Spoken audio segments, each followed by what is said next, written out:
सत्संग ठाकुर की कृपा से शुरू करते हैं। प्रथम पूज्य भगवान जी की, गणेश जी की जय, माता शारदे की जय, माँ पार्वती की जय, देवादिदेव महादेव की जय, भगवान माता सीता की, प्रभु श्री रामचंद्र जी की, लखन लाल जी की, हनुमान स्वामी की, भरत जी शत्रुघ्न की जय, श्री राधा रानी बिहारी जी की जय, भगवान लक्ष्मी नारायण की जय। अपने अपने माता पिता को प्रणाम है, सदगुरु को प्रणाम है और सबके हृदय में विराजमान भगवान लक्ष्मी नारायण को प्रणाम है। ठाकुर की खूब कृपा है, प्रभु की खूब कृपा है और ये आप सबका सहयोग है, आप सबकी कृपा है। कथा सबके लिए होती है, उसमें जो तथाकथित वक्ता है, वैसे तो वक्ता भी ईश्वर ही है और श्रोता भी ईश्वर ही है, प्रभु ही है, लेकिन दुनियावी दृष्टि से जो तथाकथित वक्ता है, कथा सबसे ज्यादा उसके लिए होती है। तो बड़ा कमजोर है आदमी, अभी लाखों है इसमें कमी।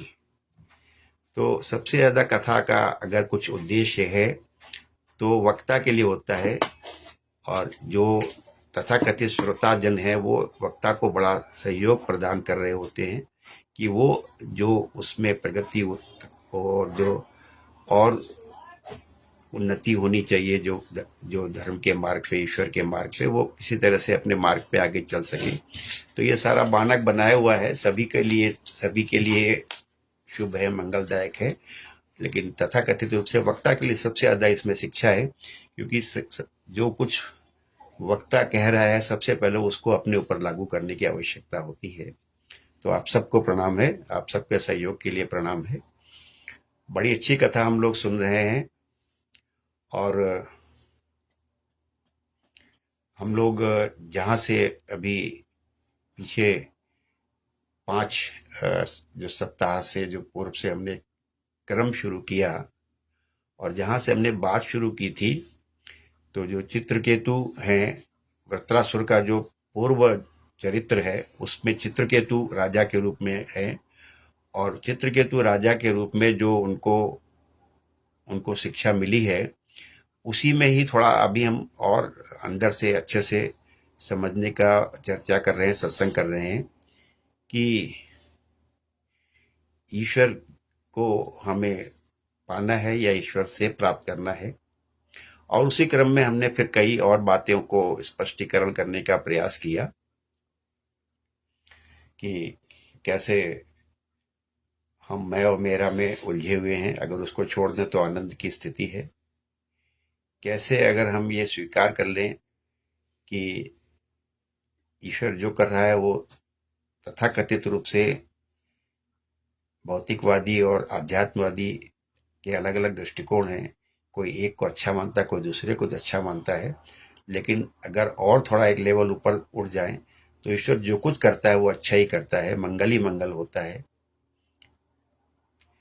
कैसे हम अपने संपूर्ण जीवन को, यहाँ तक कि संसार में भौतिक जन्म होने के बाद से पहले से ही, जब से आविर्भाव होता है तब से हम आनंद उत्सव की स्थिति को, सनातन धर्म का जो हमें शिक्षा है वो समझते हैं। तो प्रारंभ से लेकर के और अंत तक सब कुछ उत्सव है। कैसे मना सकते नहीं मना सकते, ये अब सब ईश्वर हमको ज्ञान दे रहा है, भागवत जी से हमें ज्ञान मिल रहा है। बट हमने चर्चा की और ये भी हमने चर्चा की पिछले बार कि सबसे बड़ी बाधा क्या है। तो हमारा जो जो मन है, जो हमारा मन में जो रोग है, वो सबसे बड़ी बाधा है। यहाँ तक कि हमने बात करी, और ये जो कथा चल रही है इसमें, कथा में यही चल रहा है कि अंगिरा ऋषि और नारद ऋषि राजा चित्रकेतु को समझा रहे हैं कि किसी भी स्थिति में शोक नहीं करना है। इकलौते पुत्र का भी उनका हत्या हो गई, लेकिन उस स्थिति में भी समझा रहे हैं कि शोक नहीं करना है। तो हमें जो अपने 5 पिछले के सप्ताह में जो बातचीत चली कि हमें उस स्थिति से, हमें उस मुकाम तक पहुंचना है कि जहां पर बड़े अच्छे से गाने की, गीत की एक बड़ी अच्छी लाइनें हैं कि गम और खुशी में फर्क ना महसूस हो जहां, कि बर्बादियों का शोक मनाना फिजूल था, बर्बादियों का जश्न मनाता चला गया। गम और खुशी में फर्क ना महसूस हो जहां, मैं दिल को इस मुकाम पे लाता चला गया। तो शोक ना हो, पूरा जीवन उत्सव रहे, गम और खुशी जैसी कोई चीज ही न रहे, सुख और दुख जैसी कोई चीज ही नहीं रहे, हम आनंद की स्थिति में रहे। आनंद माने परमात्मा, वो दोनों पर्यायवाची हैं। आनंद की प्राप्ति हो जाए, ईश्वर की प्राप्ति हो जाए, एक ही बात है।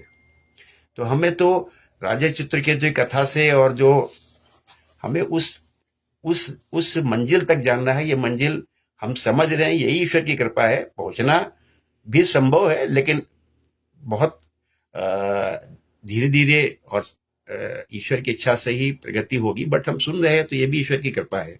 तो हमें उस मुकाम तक जाना है कि गम और खुशी में फर्क न महसूस हो जहां, संपूर्ण जीवन एक उत्सव हो जाए। हम तो छोटी छोटी बातों से दुखी रहते हैं, छोटी छोटी बात को हमको, हमारे माइंडसेट को डिस्टर्ब कर देती है, हम डिस्टर्ब हो जाते हैं। और वो चित्रकेतु के इकलौते पुत्र की, 1000 रानियों के राजा थे, वो पति थे, वो उनके इकलौते पुत्र की मृत्यु हो गई और उसमें कहा जा रहा है कि वो शोक ना करें। हम छोटे छोटे नुकसान के बाद बुरी तरह से व्यथित हो जाते हैं, सब जीवन में लगता है खत्म हो गया। तो अभी जो है हम लोग जो क्रम में चल रहे थे, अभी आगे की कथा में तो चित्रकेतु को संकर्षण देव जी के दर्शन का अभी वर्णन आ रहा है। और उसमें जो हमारा जो सूक्ष्म शरीर है, उसमें 4 तत्व जो माने जाते हैं कि चित्त और बुद्धि, मन और अहंकार, ये सब भी ईश्वर के ही ईश्वर की ही अंश हैं। भगवान वासुदेव को तो सब, विष्णु जी के अवतार की तो हम सब निरंतर चर्चा करते हैं। विष्णु जी के अवतार की, बहुत से विष्णु जी के अवतार पे हम चर्चा, हमें मालूम है, हम भागवत जी की कथा हम सुन चुके हैं। लेकिन विष्णु जी के, भगवान के, ईश्वर के जितने अंश हैं, अब कहा गया कि जो है, जो प्रद्युम्न है वो भगवान के पुत्र हैं, अनिरुद्ध उनके पौत्र हो गए। ये सब भी जो है ईश्वर, अगर विष्णु जी चित्त हैं तो फिर बुद्धि हो गए, अनिरुद्ध प्रद्युम्न जी, अनिरुद्ध जी मन हो गए, और शंकरषण देव जी, शंकरषण माने शेष भगवान, शेषावतार, जो राम जी के जन्म के समय जो लक्ष्मण बन के आए थे, और जो कृष्णावतार में बलराम जी के बन करके आए। तो अभी शेषावतार का दर्शन होना है। तो कुल मिलाकर के शिक्षा ये है भागवत की कि भगवान के हर अंश को समझना है आपको। श्री हरि विष्णु का, भगवान का, विष्णु भगवान का तो हम करते ही करते हैं, भगवान के हर स्वरूप में भगवान विराजमान है। तो अभी हम थोड़ा सा जो पहले चर्चा की थी, उस चर्चा में थोड़ा और गहराई में जाते हैं। शंकरषण देव जी के प्रकरण में आने से पहले ये जो आगे कथा आ रही है बहुत सुंदर वाली है। भगवान के जो हम अपने 3 शरीर मानते हैं, स्थूल जो बना हुआ है भौतिक पंच तत्वों से, जो हमारा सूक्ष्म शरीर है, जो बताया आपको कि ये मन बुद्धि अहंकार है, और जो चेतना है भगवान है। तो ये जो सारे शरीर हैं, इन सब में हम लोग कैसे इसको क्या करना है। और आगे बड़ी सुंदर चर्चा आ रही है कि हम हमेशा प्रकाश चाहते हैं, हम हमेशा उजाला चाहते हैं, हम हमेशा ज्योति चाहते हैं, हम हमेशा दिन चाहते हैं। रात्रि को हम अच्छा हम नहीं मानते हैं, लेकिन इसी अध्याय में आगे आने वाला है कि रात्रि का कितना महत्व है। इसी अध्याय में आगे आने वाला है कि हम, अगर अभी तक की कथा हमने समझी होगी कि सबसे ज्यादा अगर कोई चीज अधर्म है, एक सबसे बड़ा अधर्म है, तो कामनाएं हैं हमारी। सकाम होना सबसे बड़ा अधर्म है। लेकिन कहां पर सकाम होना भी अच्छा माना गया, ये भी इस अध्याय में आएगा। लेकिन अभी थोड़ा सा फिर हम अभी गोता लगाते हैं जहां से हमने सिलसिला शुरू किया गया था कि ईश्वर को पाना है या ईश्वर से पाना है। दोनों स्थितियों में हम कहीं ना कहीं ईश्वर का दर्शन करेंगे। तो आज थोड़ा अभी इसमें जाते हैं। और आज जो है, इसीलिए हमने जो आज का फोकस हमारा है, आज का जो हमने शीर्षक हमारा है हमारे चर्चा का, वो शीर्षक हमारा ये है कि प्रत्यक्ष दर्शन भक्ति की पराकाष्ठा है। और प्रत्यक्ष का विपरीत विलोम होता है अप्रत्यक्ष या परोक्ष। तो परोक्ष दर्शन भक्ति की पूर्णता है। अब आप ये दोनों शब्दों में, ये जुमलों से आप कितना आपको क्लियर हो रहा है, आगे बात कर लेंगे हम लोग, कि अगर परोक्ष दर्शन ना हो तो भक्ति आपकी पूर्ण नहीं मानी जाएगी।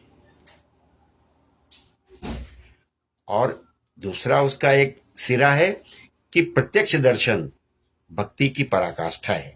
तो आप थोड़ा इसमें गोता लगाते हैं हम लोग कि ईश्वर को हम ईश्वर से पाना चाहेंगे, ईश्वर को पाना चाहेंगे, लेकिन ईश्वर का दर्शन तो कहीं करेंगे जाके तभी, या तो उससे मांगेंगे उसको या फिर उससे कुछ और मांग लेंगे हम। ईश्वर को कहाँ पाएंगे हम? तो ईश्वर को पाने के लिए हम जो जितने भी हम सनातन धर्मी हैं, हिंदू धर्म के अवलंबन करने वाले लोग हैं, हिंदू धर्मावलंबी हैं, ये हम कहाँ करते हैं? हमको अच्छे से पता है। हम मंदिर जाते हैं, हम ऊंची ऊंची पहाड़ों पे, पर्वतों पे जाते हैं दर्शन करने के लिए। हम दुर्गम क्षेत्र में जाते हैं, वन क्षेत्र में जाते हैं। तो बड़ा सरल सा जवाब है कि ईश्वर का दर्शन करने के लिए हम मंदिर जाते हैं। मंदिर में जाते हैं, भगवान जी के दर्शन करते हैं, तीर्थ यात्रा पे जाते हैं, कठिन से कठिन यात्रा पे जाते हैं, पहाड़ पे जाएंगे तो दर्शन करते हैं ईश्वर का। और हम सनातन धर्मी इस चीज को मानते हैं कि नहीं मानते हैं, कितना मानते हैं, ये अलग बात है। लेकिन ऊपरी तौर पे तो हम ये आशा करते हैं, ये कामना करते हैं, प्रार्थना करते हैं कि हम भगवान के पास जा रहे हैं, वो भगवान हमारी सुन रहा है, वो भगवान हमारे ऊपर कृपा कर रहा है, वो भगवान हमारा कल्याण कर रहा है, वो भगवान हमसे खुश हो रहा है, प्रसन्न हो रहा है। हम उसकी प्रसन्नता के लिए बहुत कुछ कर रहे हैं। हम उसका नाम जप रहे हैं, उसको हम भोग प्रसाद लगा रहे हैं, हम सब कुछ कर रहे हैं। और भगवान, वो हम मंदिर जा रहे हैं तो ईश्वर हमारी सुन रहा है। जो हमारे आज का जो दो परस्पर मतलब शब्द हैं कि प्रत्यक्ष और परोक्ष। तो प्रत्यक्ष दर्शन, जिसके बारे में हमने आपको बात की कि प्रत्यक्ष दर्शन भक्ति की पराकाष्ठा है। ये जो हम भगवान की मूर्ति में, भगवान के विग्रह में, भगवान की मूर्ति, भगवान का विग्रह किसी भौतिक वस्तु से बना होगा, किसी पत्थर से बना होगा, पत्थर से बनी मूर्ति होगी, मिट्टी की बनी मूर्ति होगी, किसी धातु की, सोने चांदी की बनी मूर्ति होगी, लकड़ी की बनी मूर्ति होगी। और उस धातु में, उस लकड़ी में, उस पत्थर में, उस मिट्टी में हम मानते हैं कि वो हमारी बात सुन रहा है, हम पे कृपा कर रहा है वो भगवान ईश्वर कर रहा है। तो ये भक्ति की पराकाष्ठा है। इस भक्ति की पराकाष्ठा को केवल सनातन धर्मी ही के सनातन धर्म में ही इसका ये ऊंचाई है, ये सोच है, नजरिया, दृष्टिकोण है। दूसरे धर्मावलंबी, दूसरे मजहबी वो इस चीज को स्वीकार ही नहीं कर पाते कि जो निर्जीव चीजें हैं, मिट्टी है और पत्थर है, वो सुनता भी है। उनका हमसे वैर इसी कारण है, उनकी हमसे शत्रुता इसी कारण है, वो हमको नापसंद इसलिए करते हैं। और उसमें केवल दूसरे धर्म के लोग नहीं हैं। आज थोड़ी स्थिति परिवर्तित जरूर हो रही है पिछले 10-15 सालों में, लेकिन हमारे यहाँ भी जो तथाकथित बुद्धिजीवी वर्ग था, बुद्धिजीवी वर्ग है, जो थोड़ा बहुत पढ़ लिया, जिसने थोड़ा बहुत भी पढ़ाई कर ली, जो थोड़ा बहुत भी जिसके बाद बुद्धि आ गई, बुद्धिजीवी कहलाने लगा, उसको इन सब चीजों में विश्वास ही नहीं है।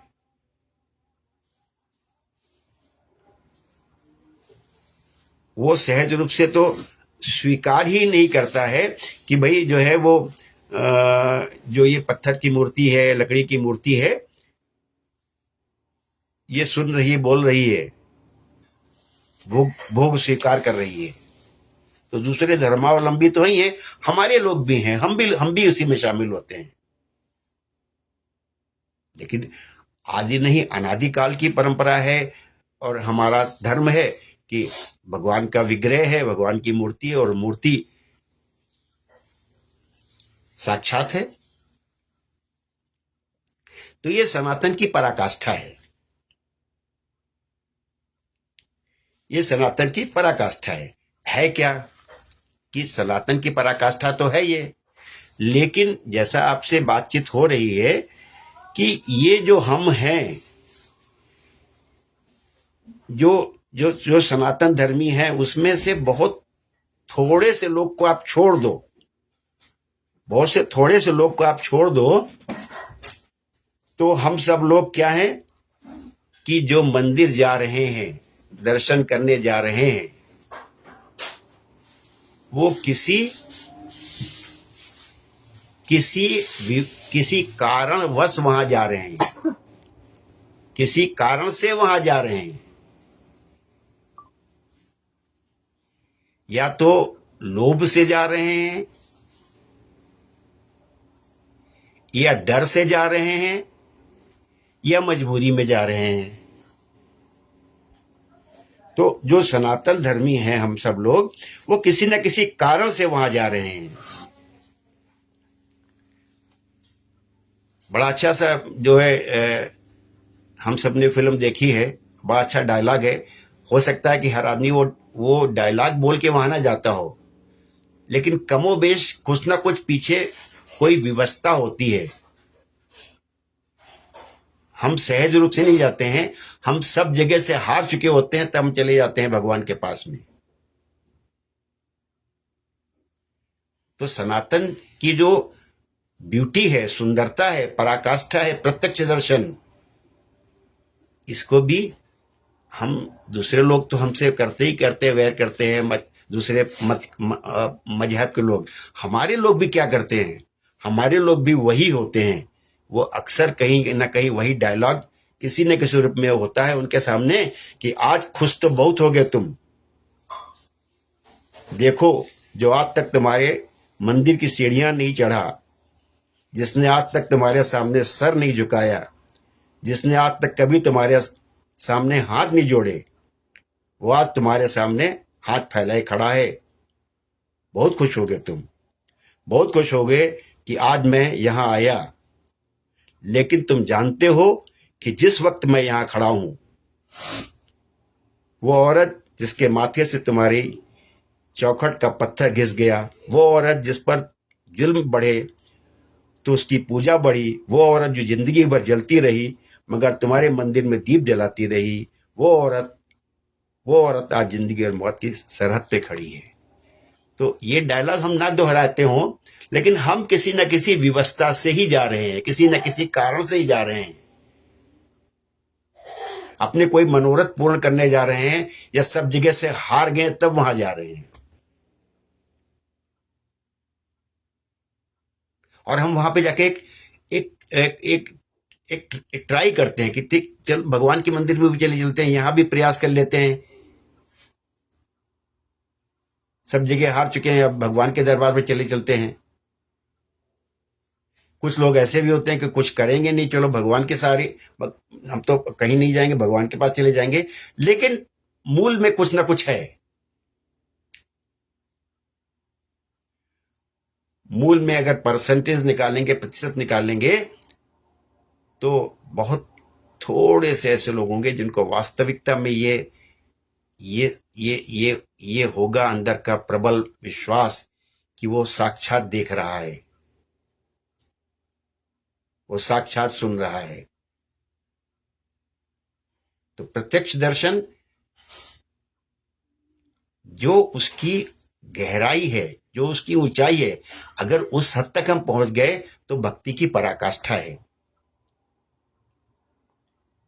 भक्ति की सर्वोच्च सीमा है, सर्वोच्च ऊंचाई है क्या कि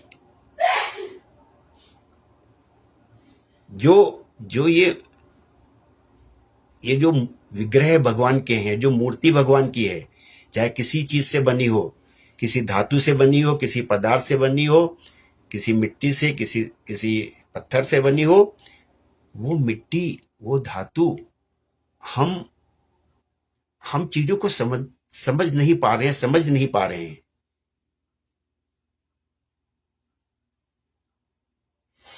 हमको क्लियर ही नहीं है, हमको पता ही नहीं है, और हम बस किसी न किसी कारण से वहां जा रहे हैं, प्रसाद चढ़ा रहे हैं, सर नवा रहे हैं।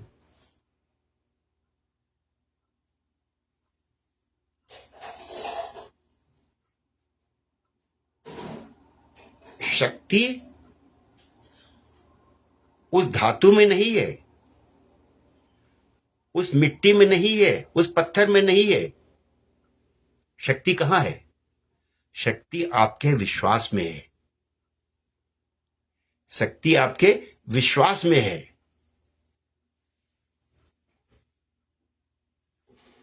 और हमारा विश्वास कैसा है, हम सब अच्छे तरह जानते हैं।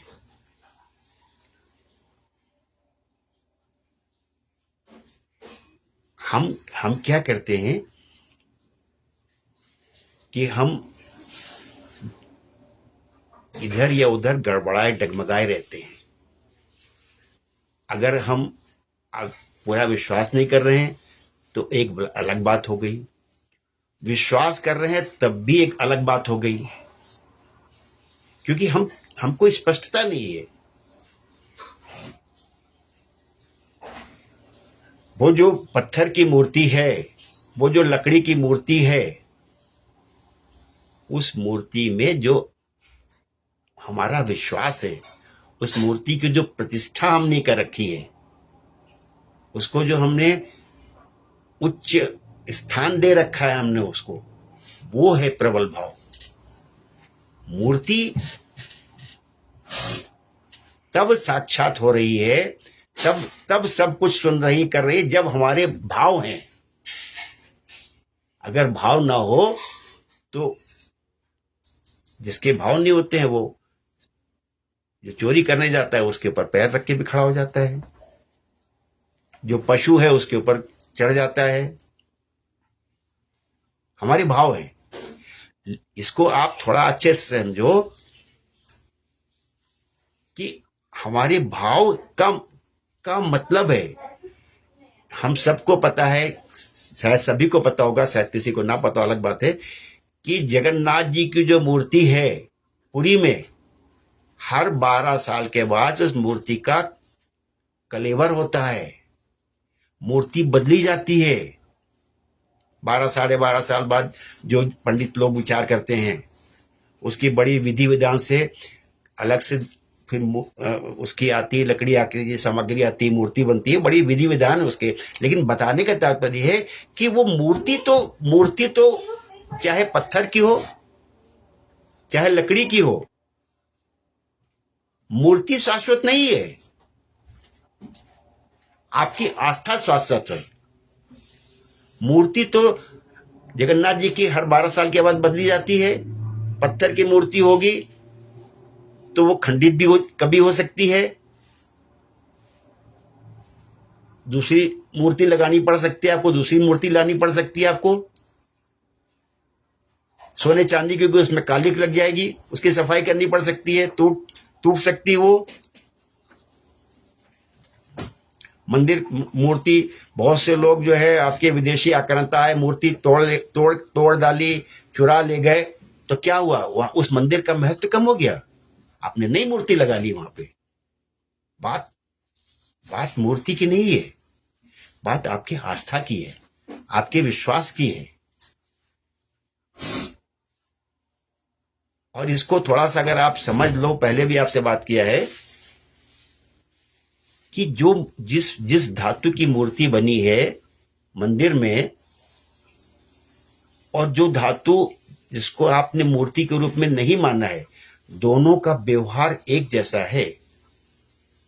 हमने आपको पहले भी कई बार चर्चा की है कि अगर आप गहराई से सोचोगे तो जो प्रतिक्रिया, जो रिस्पांस भगवान की मूर्ति करेगी, वही रिस्पांस जो एक साधारण सी वस्तु उसमें भी होता है। आप उसको कैसे डील करते हो उसके ऊपर, वैसा वो आपके साथ व्यवहार करेगा। आप गाय है, पशु है, पेड़ पौधे हैं, बहुत बार सुना है कि आप उनको म्यूजिक सुना रहे होते हैं, आप पेड़ों के साथ एक आत्मीयता डेवलप कर रहे होते हैं, तो पेड़ जो फलते फूलते हैं वो अलग तरह से फलते फूलते हैं।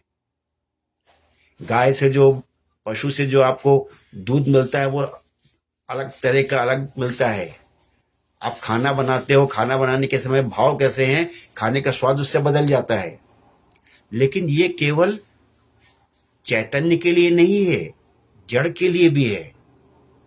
आप किसी प्लास्टिक के बाल्टी को, प्लास्टिक के किसी मग को कैसे व्यवहार करते हैं, अगर उसको पटकते हैं तो प्लास्टिक का मग से जो आवाज आती है वो उसका रोना है। प्लास्टिक का मग जो चिटक गया, अगर ज्यादा तेज से पटका तो उसका मरना हो गया। और उसी प्लास्टिक के मग को सहेज से रखा, प्यार से रखा, तो आप सालियों साल उसका उपयोग करते जाएंगे, उससे आपको सेवा प्राप्त होती जाएगी, उसकी कृपा आपको प्राप्त होती जाएगी।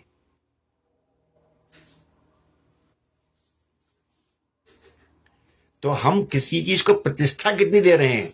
हम कहते हैं हमने मंदिर में प्राण प्रतिष्ठा करी है, इसलिए वहां पे प्राण है। मंदिर से इतर भी, चाहे जड़ हो चाहे चेतन हो, आप कितनी प्रतिष्ठा किसको दे रहे हो, उसके हिसाब से ही आपको वहां से रिस्पांस मिलेगा। आप किसी को प्रतिष्ठा देते हो कि नहीं देते हो, इसके ऊपर बहुत करेगा। चाहे जड़ हो चाहे चेतन हो, आप इस चीज को गंभीरता से सोचिए कि ये जो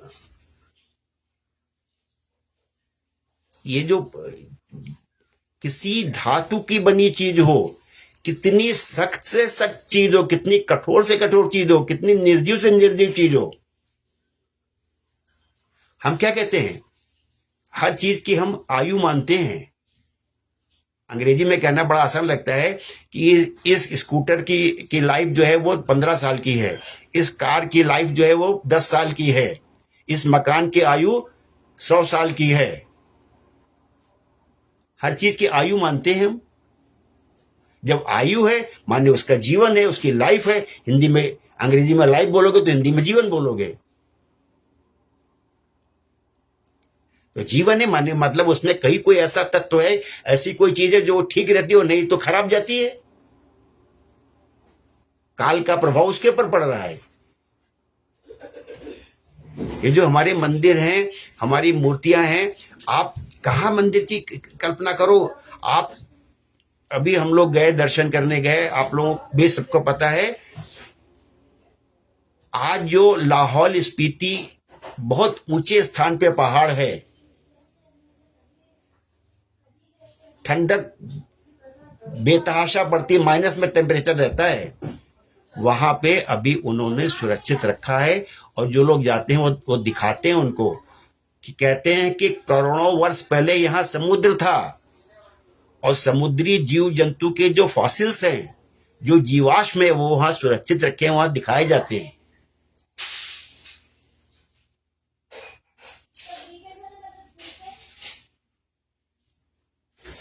तो ये जितना दृश्यमान जगत है, जितना दृश्यमान है, जितना आप,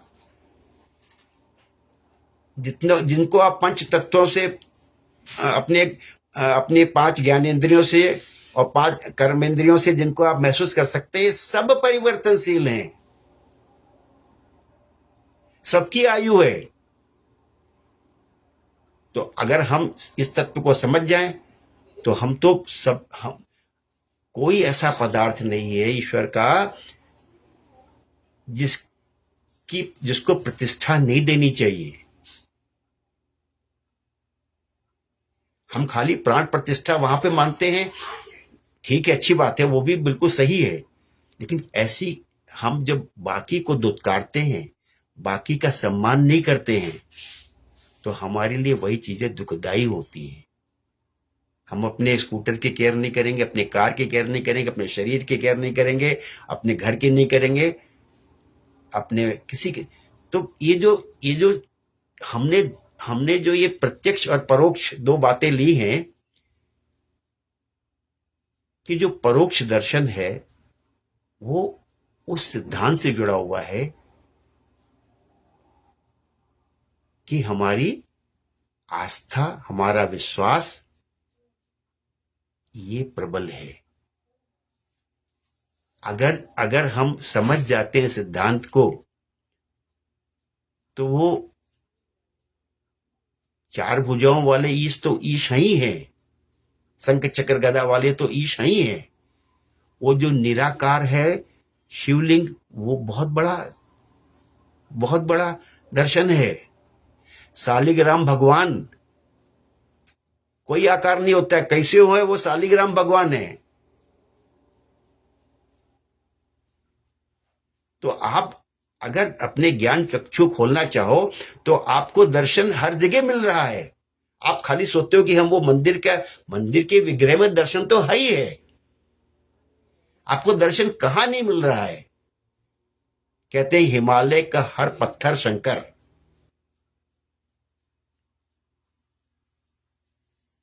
कहते हैं कण कण में भगवान।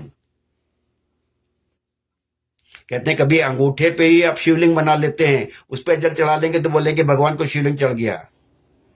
वो भी ना हो पाए तो मानसिक दर्शन कर लेते हैं, मानसिक स्नान कर लेते हैं, मानसिक अभिषेक कर देते हैं। महत्व वहां की मूर्ति का है, लेकिन आपको महत्व प्रदान सबको करना चाहिए, अगर आपकी दृष्टि अगर आपको बात समझ में आ रही है। केवल मंदिर का ही जब महत्व करते हो, वहीं पे स्थिति गड़बड़ हो जाती है आपके साथ में। तो जो जो जो भगवान को या मूर्ति को मानते नहीं है वो तो अलग हो गए, जो जो आधे अधूरे तरीके से मानते हैं वो भी अलग हो गए, जिनका विश्वास पक्का नहीं। लेकिन जो मान रहे हैं उनकी गलती भी क्या हो रही है, कि वो केवल उस मंदिर में ही भगवान को मान रहे हैं, केवल उस जो धातु से, स्टोन से, जो पत्थर से मूर्ति बनी, उसी को भगवान मान रहे हैं। और जो समझते हैं, जानते हैं, वो दरवाजे को भी प्रणाम करते हैं, दरवाजे पे मस्तक नवाते हैं, वो उस शहर की, उस स्थान की, उसकी धूली को भी अपने सर पे लगाते हैं। वही स्थान उस धूल के कण का है जो भगवान की मूर्ति का है।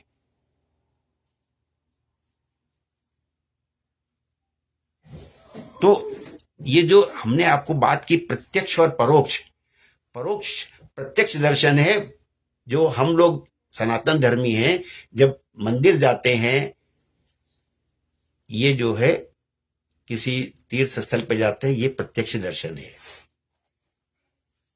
लेकिन प्रत्यक्ष दर्शन से जुड़ा सिद्धांत है वो हम समझ नहीं पाते हैं, इसलिए प्रत्यक्ष दर्शन में हम फिर एक हमारा संकीर्ण नजरिया बन जाता है। केवल उस भगवान की मूर्ति को तो का तो प्रणाम कर रहे हैं, लेकिन उससे इतर फिर हम कैसा भी व्यवहार कर रहे हैं।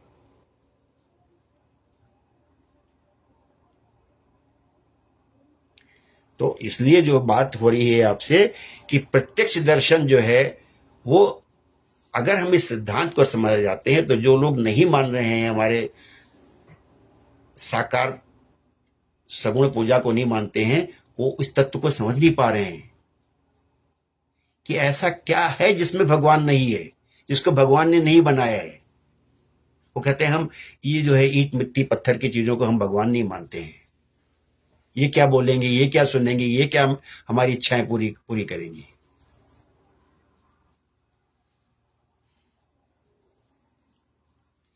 लेकिन अभी अभी थोड़ा आपको और आगे बढ़ना है। अभी जितना आपसे बातचीत से थोड़ा और आगे बढ़ना है। और ये चीजें हमारे हमारे ऋषि मुनियों ने सामने के सामने उदाहरण देके स्थापित किए हैं, लेकिन हम उन वाली कहानियों को कम सुनते हैं, उन वाली बातों को कम मानते हैं। जो रटी रिटाई घिसी पिटाई बातें हैं, हमको उनमें वही उस रास्ते पे चलना हमको बड़ा आसान लगता है। आज ये वाली तिथि है तो ये वाली कथा पढ़ ली, इस तरह से व्रत रख लिया, ये खा लेंगे तो नुकसान हो जाएगा, ये व्रत नहीं रखेंगे तो ये हमको पाप लगेगा, व्रत कर लेंगे तो पुण्य हमें प्राप्त होगा, भगवान प्रसन्न हो जाएंगे। हमारे ऋषि मुनियों ने हमको कर रखा है। हम इतने शुद्धि अशुद्धि में इतने डूबे हुए हैं, हमको और कहीं वो जो मूर्ति है उसके प्रति हमारी, थोड़े से लोग हैं, ज्यादा लोग ऐसे नहीं है, लेकिन जिनकी है आस्था वो फिर ऐसे ऐसे कट्टर हो गए हैं कि उनको वहां तो भगवान दिखता है और कहीं भगवान नहीं दिखता है। तो जो प्रत्यक्ष के साथ जो परोक्ष है, इसीलिए आपसे कहा कि प्रत्यक्ष दर्शन भक्ति की अगर सर्वोच्च स्थिति है, तो परोक्ष दर्शन भक्ति की पूर्णता है। अगर आपने परोक्ष दर्शन नहीं किए तो आपकी भक्ति अधूरी कहलाएगी। लाख आप कर लो।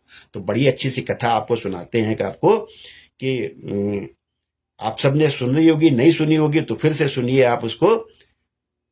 कि एक कथा है संत एकनाथ की, एक कथा है नामदेव जी की। पहले एकनाथ की कथा सुनिए। हम इतने कट्टर होते हैं ना अपने पूजा में, अपने सिद्धांतों में, कि हम पता नहीं कितनों को तो हम मतलब पशु और उनको तो छोड़ दो, हम अपने आदमियों को, अपने साथ में चलने वालों को, अपने परिवार वालों को भी कुछ भी दुत्कारते रहते हैं, कुछ भी उनको नेगलेक्ट करते रहते हैं। आज देखिए, आप पहले बता चुके होंगे, शायद फिर से सुनिए, जितनी बार कथा सुनेंगे उतना अच्छा लगेगा। कि संत एकनाथ कंधे पर कांवड़ रख करके ले जा रहे थे गंगा जल रामेश्वरम पर चढ़ाने के लिए। हम सब लोग यही करते हैं, मार देंगे, पीट देंगे, डांट देंगे किसी को, अरे गंगा जल है, भगवान के चढ़ाने जाना है,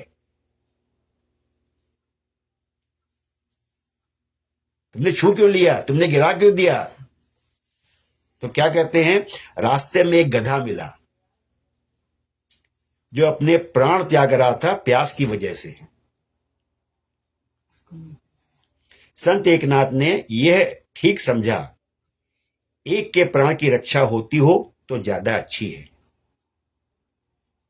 देवता प्रसन्न ना होते हो तो क्या हर्ज है, बैकुंठ ना मिलता हो तो क्या हर्ज की बात है।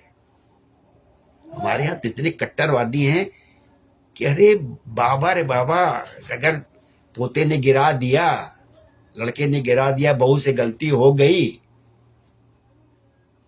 साथ में जाने वाले से गलती हो गई, गंगा जल गिर गया तो बस सब कुछ हो गया। तो देवता प्रसन्न होते हो तो क्या हर्ज है, बैकुंठ ना मिलता हो तो क्या हर्ज है। उन्होंने गंगा जल उतारा, उस गधे को जिस उस स्थान पर जहां कहीं पानी नहीं मिल रहा था, एक घड़ा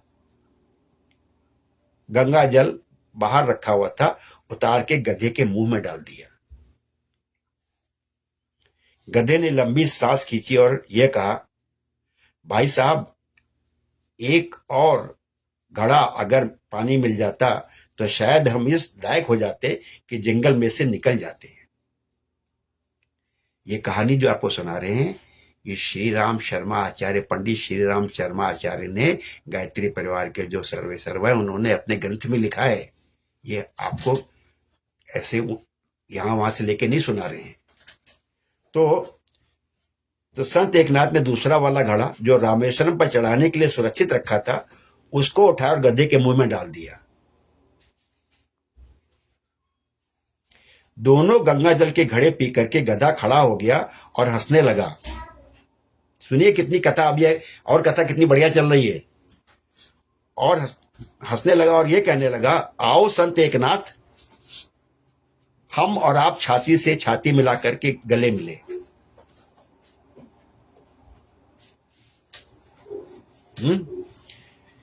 उन्होंने कहा, चल चल, गधे के साथ क्यों मिलूंगा, छाती मिल करके, मैं गधा थोड़ी ही हूं। तो कौन है आप? हम तो रामेश्वरम हैं।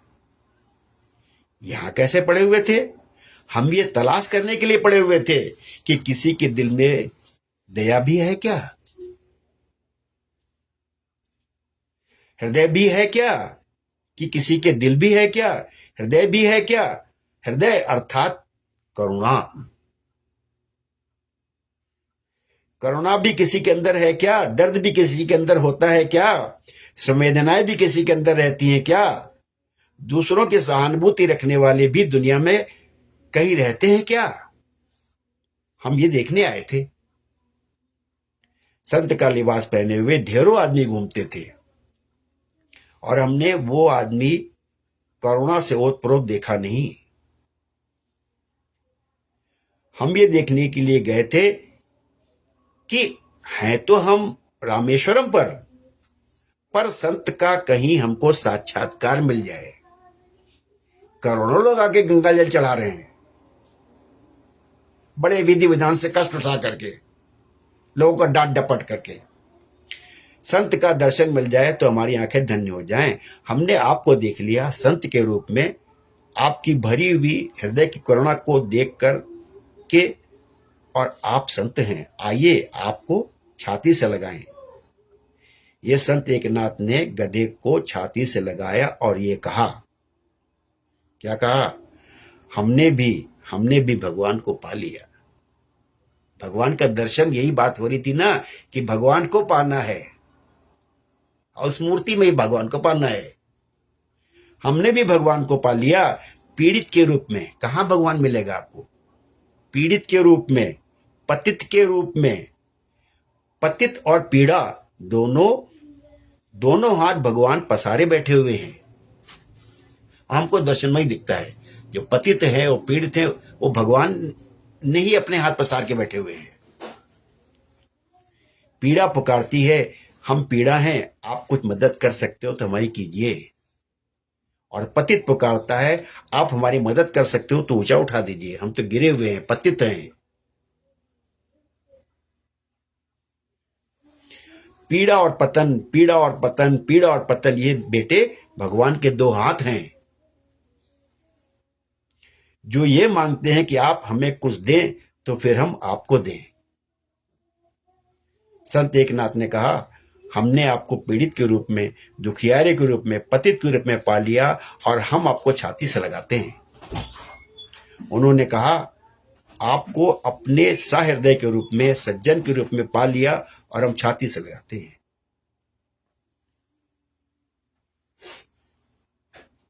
तो हम गधा तो छोड़ दो, अगर हम वो गंगा जल ले जा रहे हैं और किसी किसी साथी को प्यास लग गई, किसी साथ जाने वाले को प्यास लग गई, तो भी वो गंगा जल देंगे नहीं। ये गंगा जल तो नहीं देंगे भाई, तुमको पानी वानी कहीं कहीं से खरीद के दे देंगे, मिल जाएगा, लेकिन गंगा जल तो तुमको नहीं देंगे। चाहे मुंह से ना भी बोलें कि तुम मरते हो मर जाओ, लेकिन अंदर का भाव ये रहता है कि गंगा जल तो नहीं देंगे, ये तो भगवान के लिए है। पानी वानी कहीं मिलेगा दे देंगे भाई तुमको, हम बड़े उदार हैं, दयालु हैं, हमें दया बहुत है।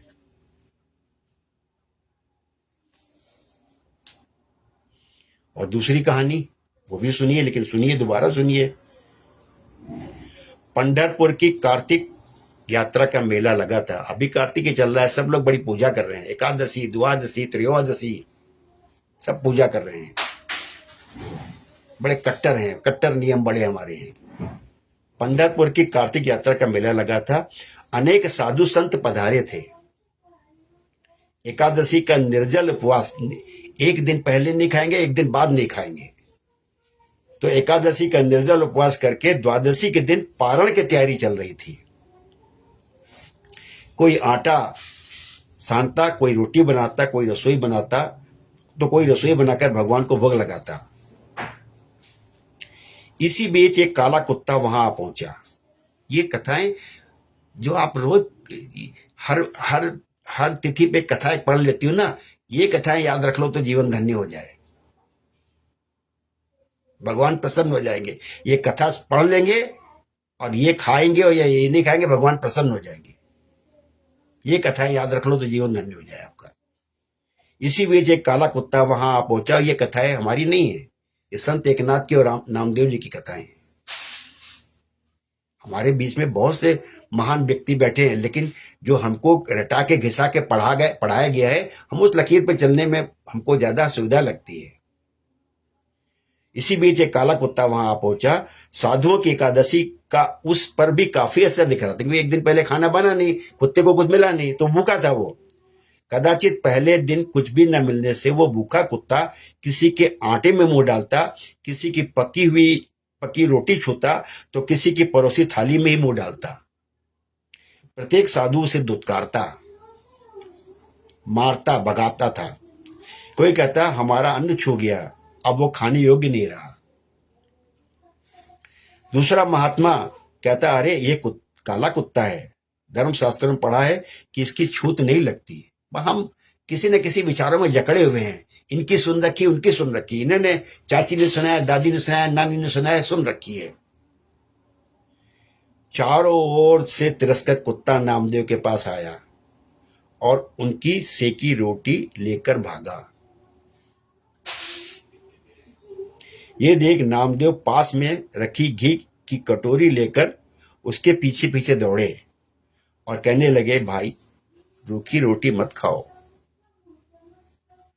पेट में दर्द होगा, ये घी है, मैं इसमें रोटी चुपड़ देता हूं।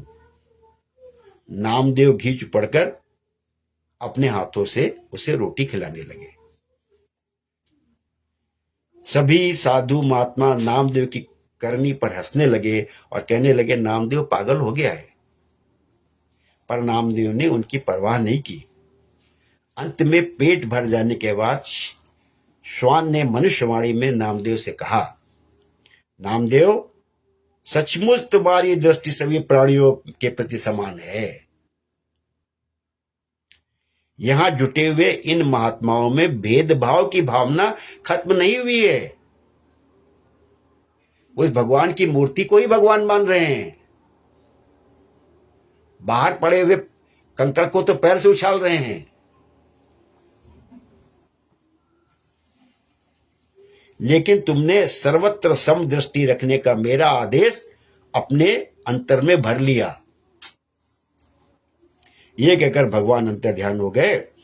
उपस्थित सभी साधु महात्मा नामदेव का भाग्य सराहने लगे और भगवान को खिलाने का अवसर पाकर भी उसे खो देने पर पछताने लगे। हम क्या करते हैं, हम परंपराओं से बंधे हुए हैं। हम चिड़िया को खिलाएंगे, हम गाय को खिलाएंगे, हम कुत्ते को खिलाएंगे, हम श्राद्ध होगी तो खिलाएंगे, और जो भूखा है उसको नहीं खिलाएंगे, लेकिन अपनी इच्छा से खिलाएंगे हम। कभी प्यासे को पानी पिलाए नहीं, कभी भूखे को भोजन कराए नहीं। जिसको जरूरत उसको कराओ। आप तो अपने अपने रटे रटाए मार्ग पे चलते हो, चिड़िया को खिला रहे हो, कुत्ते खिला रहे हो, बिल्ली को खिला रहे हो, और जो कुत्ता खाने के लिए आ रहा है उसको नहीं खिला रहे, उसको दुत्कार के भगा रहे हो।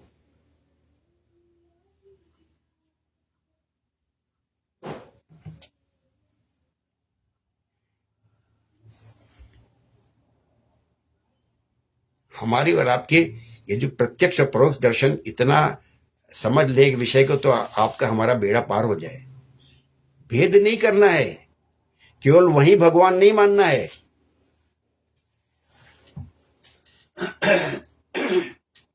परोक्ष दर्शन का मतलब कि सर्वत्र भगवान को ही मानना है। मंदिर की मूर्ति में भी भगवान मानना है, मंदिर की मूर्ति के बाहर भी सर्वत्र भगवान देखना है। ये परोक्ष दर्शन है। अगर परोक्ष दर्शन नहीं किए तो आपकी भक्ति अपूर्ण है, अधूरी है। और छोटी छोटी बातें हैं, पता नहीं आप सब लोग, हम सब लोग करते हैं ऐसे ऐसे ऐसे वचन भजन सुनाए सिखाए तैयार किए गए हैं। कोई निर्गुण ब्रह्म को मानने वाले हैं, कोई कौन से हैं निराकारी हैं, ऐसे ऐसे ऐसे भजन सुनाते हैं कि कहते हैं कि भाई ये गृहस्थी जो है, कोई औरत इतनी मगन हो गई पूजा पाठ में कि उसको जो है भगवान की भक्ति में इतना आनंद आ रहा है कि उसको घर परिवार के लोगों से मतलब नहीं है। वो चाहती है कि मैं मंदिर में चले जाऊं, मैं, कुछ लोग चाहते हैं हम पहाड़ पे बस जाएं, जाकर के हम वन में चले जाएं। उनको वो सावित्री की कथा याद नहीं आती है। हमारे यहाँ दो नाम लिखे कहे जाते हैं, सीता और सावित्री। हमारे यहाँ वो सावित्री का भाव तो वट सावित्री का व्रत तो सब रख लेंगे, लेकिन जो जो भगवान से भी लड़ जाए वो सावित्री कहीं देखने को नहीं मिलती है। हमारे यहाँ तो लोगों ने शिक्षा दे रखी है, अरे पति की चिंता क्यों करती हो, पत्नी की चिंता क्यों करते हो, गृहस्थी की चिंता क्यों करते हो, पत्नी छोड़ो, गृहस्थी छोड़ो, अपना कल्याण करो, मोक्ष को पाओ। ये घर घर परिवार में क्यों फंसे हुए हो? मंदिर जाके बैठो, हरिद्वार में कमरा ले लो, जाके बैठ जाओ।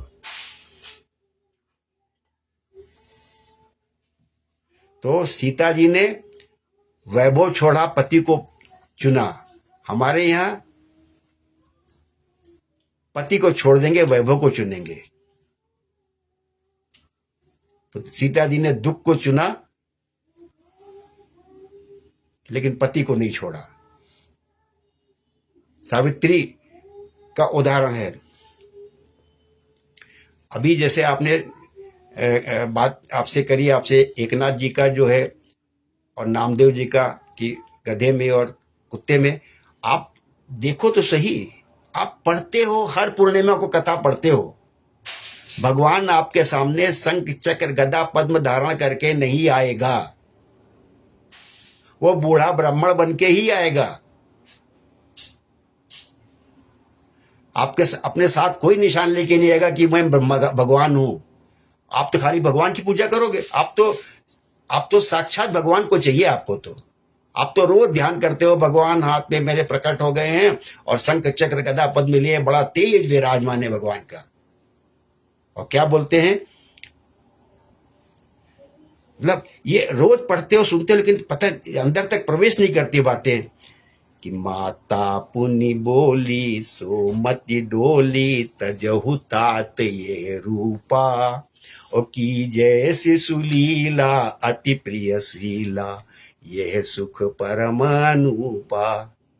वो शिशु को चाह रही है, शंख चक्र गदा पद्म धारण किए भगवान कहिए, वो हमें नहीं चाहिए, हमें शिशु चाहिए। और वो शिशु कैसा?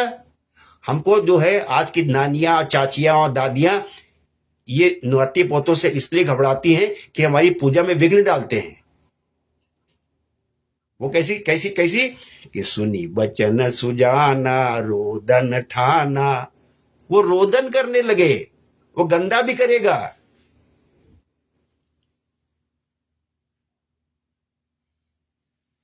और हमको जो है वो बहू और पोता पोती नाती, ये हमारी पूजा में विघ्न नजर आते हैं।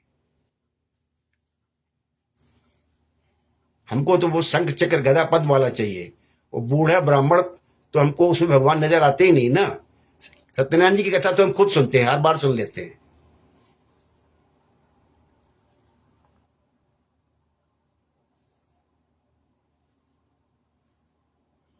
तो हमको रोदन करने वाला, गंदा करने वाला, कहते हैं बालक भगवान का रूप होता है। और इससे ऊपर कहा गया है कि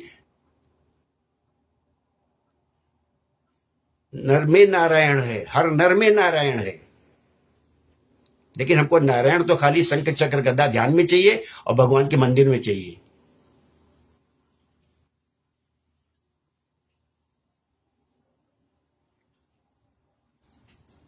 तो ये जो छोटी छोटी बातें हैं, आप ये अगर कितनी सुंदर बात है, कितना समझना चाहो आप, केवल आस्था का फर्क है। इतना सुंदर उदाहरण है कि आपकी आस्था कैसी है और आपका प्रयास कैसा है। बड़ा संक्षेप में है कि गुरु द्रोणाचार्य ने, जो कौरवों के गुरु थे, उन्होंने एकलव्य को शिक्षा देने से मना कर दिया और एकलव्य ने गुरु की मिट्टी की एक मूर्ति बनाई, गुरु द्रोणाचार्य की, और उनके सामने धनुर्विद्या का अभ्यास करने लगा। और वो एकलव्य अर्जुन से भी बड़ा धनुर्धर बन गया जाकर के। क्यों बन गया? अगर आप एक एक कहानी पकड़ दो, आपका जीवन संवर जाएगा। क्यों बन गया? उसका विश्वास था और उसके प्रयास थे। अगर केवल विश्वास करके हाथ पैर रख के बैठ जाता, तब भी वो एकलव्य नहीं बनता, तब भी अर्जुन से बड़ा नहीं बनता। उसने गुरु में विश्वास भी किया और धनुर्विद्या का अभ्यास भी किया। हमारे यहाँ या तो विश्वास करें तो प्रयास खत्म कर दिया, अब सब भगवान कर लेंगे, सब भगवान संभाल लेंगे। हमको परीक्षा की तैयारी, हमको व्यापार की मेहनत, हमको नौकरी में मेहनत, हमको जीवन में मेहनत करने की आवश्यकता नहीं, सब भगवान संभाल लेंगे।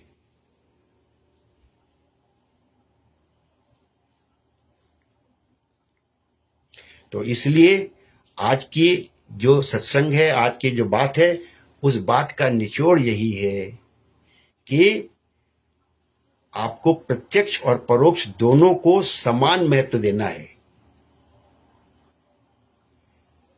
एक का अगर आप एकांगी हो गए तो आप जो है अधूरे रहेंगे, पूर्णता नहीं प्राप्त होगी आपको।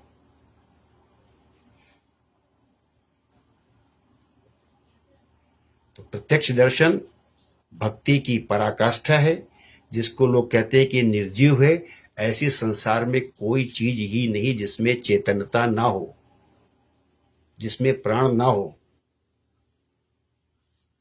हर बस प्रतिष्ठा प्रदान करनी है आपको। तो प्रत्यक्ष दर्शन और ये जो परोक्ष दर्शन, इसमें कायदे से देखा जाए तो कोई भेद ही नहीं करना है आपको। जड़ चेतन का भी भेद नहीं करना है कि पशु पक्षी या आपको करना है। आपको मिट्टी पत्थर को भी सम्मान देना है और आपको पशु पक्षी और मानव को भी सम्मान देना है, तब आपके दर्शन की पूर्णता है। मंदिर में दर्शन करना है, लेकिन मंदिर से इतर भी हर जगह ईश्वर के ही दर्शन करने हैं। तो जय श्री कृष्ण, जय श्री कृष्ण, जय श्री कृष्ण, जय श्री कृष्ण, जय श्री कृष्ण। ओम नमो भगवते वासुदेवाय।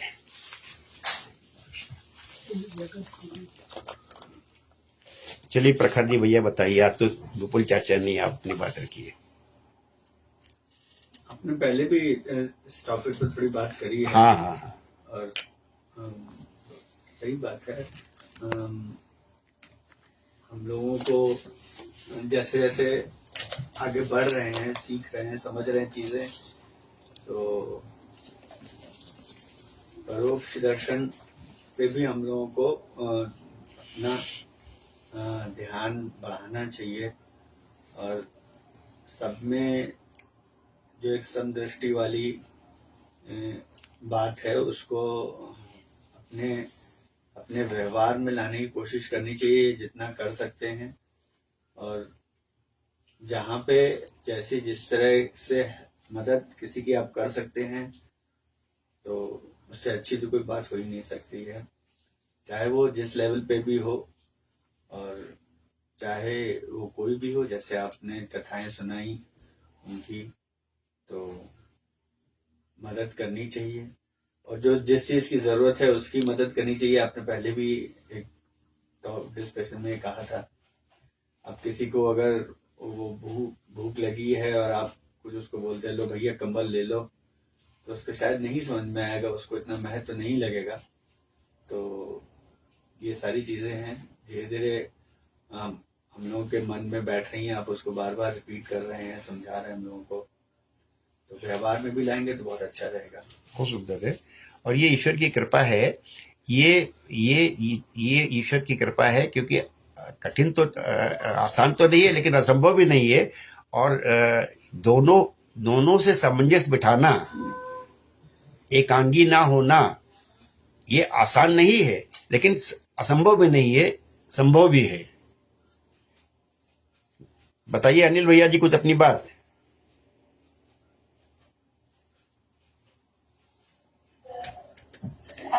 जी राधिका। राधे राधे। हाँ, मुख्य बात यह है कि अभी कड़कड़ जैसे कड़कड़ में भगवान है, जब कड़कड़ में भगवान है तो मूर्ति में भगवान भी है, और प्राणी मात्र में भगवान के दर्शन करने, हर चीज में भगवान के दर्शन करने, किसी से भेदभाव नहीं करना चाहिए। बिल्कुल सही बात है भैया, ये बहुत बहुत बड़ी कृपा है ठाकुर की। हम सब सत्संग से जुड़े हुए हैं और हम सब के अंदर ये बात घर कर रही है, प्रवेश कर रही है, बहुत बड़ी बात है ये। और जब हम सुन रहे हैं, समझ रहे हैं, तो हमारा अमल भी उसके ऊपर होगा, जरूर होगा। बताइए नमिता जी अपनी बात। जी बताइए। अब तो सब लोग ने बहुत अच्छे से दोबारा बता भी दिया और बहुत ही अच्छा सत्संग था हर बार की तरह। और यही जो अभी बड़े चाचा ने बोली लाइन, बिल्कुल यही मेरे बीच में था कि कहीं करने रहा, तो वो बिल्कुल अच्छी बात है, बहुत सुंदर बात है। लेकिन हम जो अपनी पर्सनल उसमें देखते हैं कि जब एक रियल सिचुएशन आती है उस वक्त माइंड बिल्कुल ये चीज नहीं क्लिक करती कि अपना यहाँ पे वो लगाना है। ये ट्रायल मोमेंट है, जो सीख रहे हैं, जो समझ रहे हैं, वहां पे चूक हो जाती है। लेकिन अभी जैसे आपने कहा कि करते अभ्यास करते करते सुनते से फर्क पड़ेगा, तो चलो बाद में भी अगर रियलाइज होता है कि अरे ये चीज गलत थी, तो वो पहले वो भी नहीं था, तो उस चीज में एक अच्छा हम मान सकते हैं कि हमेशा एक हेल्प मिलती है। एक हमको किस्सा याद आता है, मम्मी वहाँ बैठी हुई हो तो हाँ जी, हाँ हम जी। नोएडा में रहते थे हम लोग, हाँ। और हम लोग दुर्गा माता का बगल में टेम्पल था, आपको याद हो तो, इंडियन वाला पार्ट। हाँ हाँ हाँ हाँ। तो हम लोग वहाँ दर्शन करने जा रहे थे, और आप मानेंगे नहीं, नाहक ये एक साधु टाइप का रूप लिया ऐसे ही था, और मतलब बिल्कुल मतलब आम जनता, जैसे आपने कहा कि आम जनता की भाषा में तो जो नामदेव जी कर रहे थे, जो कर रहे थे, वो एक बार को एक पागलपन सा कहलाएगा। तो वो जो है बस ऐसे हर हर बोले करके अच्छे से कुछ बोल रहा था, और रोड पे राउंड से चक्कर सा लगा रहा था, और मम्मी ने उसने डंडा मारा। मतलब आउट ऑफ नो वे, हम और मम्मी कोने में जा रहे थे, उसने मम्मी के अच्छी खासी छड़ी लगाई पीछे। तो उस पे क्या हुआ कि हमें बिल्कुल सिक्योरिटी गार्ड के पास ही थे, क्योंकि वो जो मतलब मंदिर था वो भी अपार्टमेंट में था। तो उसका दो गार्ड डंडे लेके उसको मारने के लिए आए। तो मतलब देखिए मम्मी का क्या उस वक्त था, क्योंकि मम्मी उन सब भावों में बहुत ज्यादा रहती है, और मम्मी ने इंस्टेंटली उसको गार्ड को तुरंत रोका, मार क्यों रहे हो, मारो नहीं, बिल्कुल मारो नहीं। जबकि मम्मी खुद डंडा खाई है, लेकिन मम्मी को ये लग रहा है कि एक तो देखो अगर नहीं उनको समझ है तो वो भी एक है कि तुम फिर उस पर क्यों आप कर रहे हो। और दूसरा बात, मम्मी का एक ये भी भाव था कि भाई किस तरह का कौन है हमें कुछ नहीं पता है, तो हमारा कोई लेना देना नहीं है। लेकिन हमको लगता है कि अगर विषम परिस्थितियों में गलत नेगेटिव उसमें भी अगर कुछ अप्लाई कर पाए थॉट, तो मेरे लिए तो बहुत बड़ी अचीवमेंट हो जाएगी। बाद में याद आता है, लेकिन अभी तो ऐसा लगता है पहली बार में अपना ही वाला रिस्पॉन्स निकलता है, जो जिसकी अभी तक आदत हो रखी है। लेकिन सुनने से एक बार बाद में रिकॉल जरूर होता है कि हाँ ये चीज गलत कर गया, ऐसे नहीं करनी चाहिए।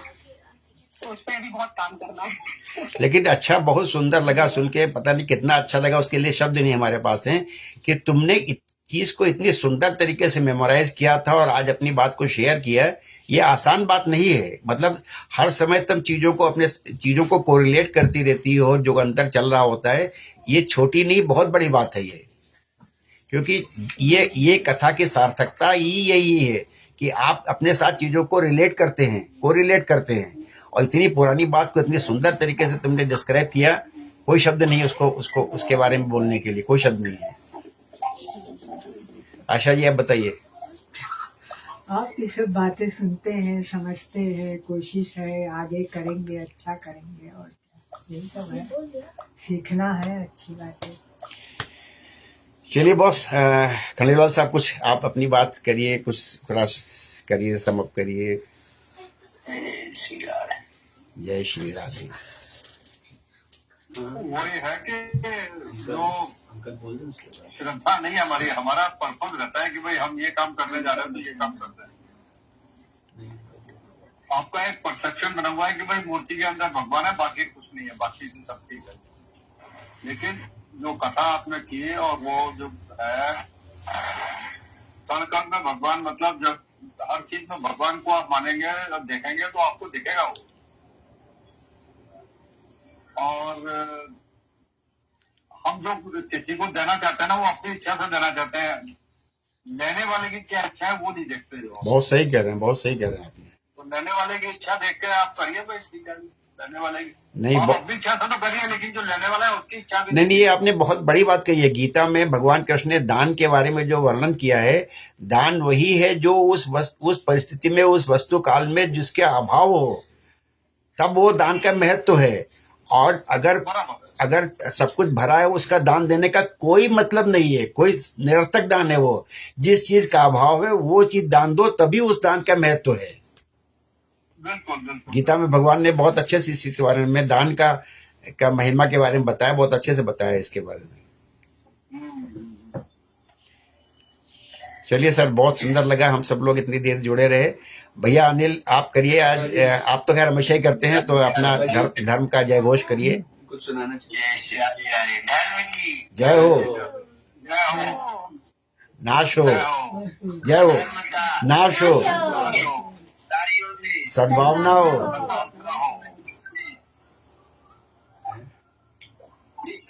कल्याण हो, कल्याण हो, अवतार हो, अवतार हो। हर हर महादेव, हर हर महादेव, हर हर महादेव, हर हर महादेव।